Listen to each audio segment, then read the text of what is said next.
Ăsta niciodată mai gara că... Da? Stai știu că sunt două acum și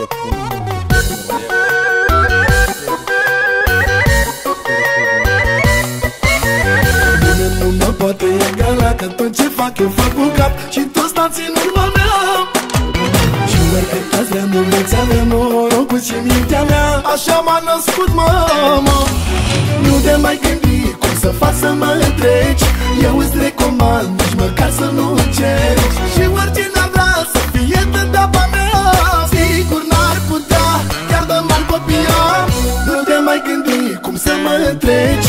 Eu îți recomand, nici măcar să nu încerci. Și oricine ar vrea să fie tădeapa mea, sigur n-ar putea, chiar de mari copia.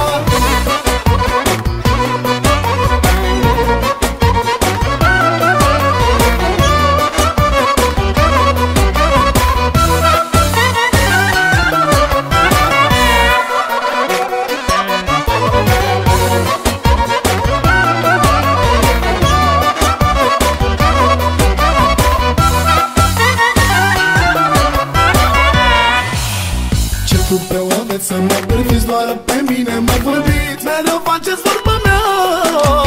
Când au de gândit în tot ce fac, nu cu viață de măgrat. Cu asta v-am pus capăt. Nu te mai gândi cum să faci să mă întreci. Eu îți recomand, nici măcar să nu încerci. Și oricine ar vrea să fie tădeapa mea, sigur n-ar putea, chiar de mari copia. Nu te mai gândi cum să mă întreci. Eu îți recomand, nici măcar să nu încerci. Și oricine ar vrea să fie tădeapa mea, sigur n-ar putea, chiar de mari copia.